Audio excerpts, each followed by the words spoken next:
مسند امام احمد بن حنبل میں یہ حدیث موجود ہے۔ حضرت سیدنا انس رضی اللہ تعالی عنہ آپ بیان کرتے ہیں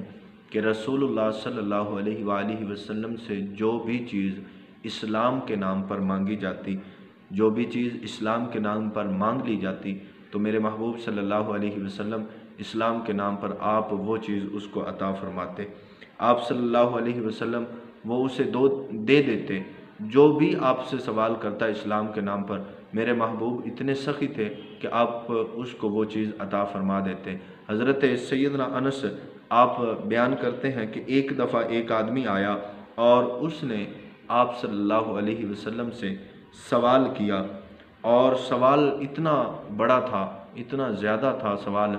کہ نبی پاک صلی اللہ علیہ وآلہ وسلم نے فرمایا کہ جو چیز یہ مانگ رہا ہے، جو یہ کہہ رہا ہے، فرمایا اس کو ہر وہ چیز عطا کر دی جائے۔ تو روایت میں آتا ہے کہ اس کو اتنی ساریاں بکریاں، اتنے سارے اونٹ اور اونٹنیاں عطا کر دی گئیں، اس کو اتنا زیادہ مال دے دیا گیا کہ دو پہاڑوں کے درمیان جو جگہ وادی تھی وہ بھر گئی، دو پہاڑوں کے درمیان جو جگہ تھی وہ بکریوں سے بڑھ گئی، وہ اونٹنیوں سے بھر گئی، وہ اس کو جو مال دیا گیا، جو اس نے سوال کیا، وہ اس سے بھر گئی۔ اسلام کا یہ طریقہ ہے کہ میرے پیارے محبوب صلی اللہ علیہ وآلہ وسلم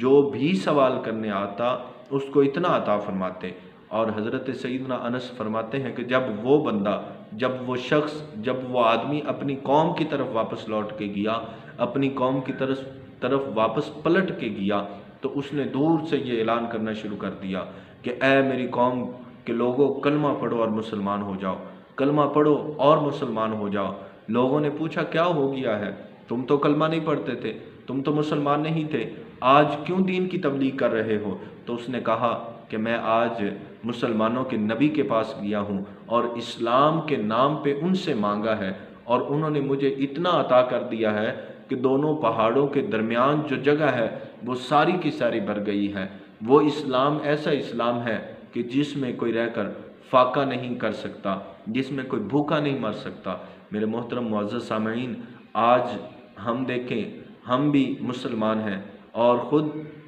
اسلام پر عمل کرتے ہیں اور پیارے محبوب صلی اللہ علیہ وسلم کی سنتوں کو زندہ نہیں کرتے۔ میرے محبوب اپنا تو خیال رکھتے، لیکن اپنے ساتھ ساتھ اپنے صحابہ کا خیال، اور اپنے صحابہ کے ساتھ ساتھ دوسرے لوگوں کا خیال، اگر کوئی مسلمان بھی ہوتا تو اس کو بھی عطا کرتے، اور اگر کوئی غیر مسلم آ جاتا آپ کے در پر تو اس کو بھی خالی نہیں بھیجا جاتا تھا۔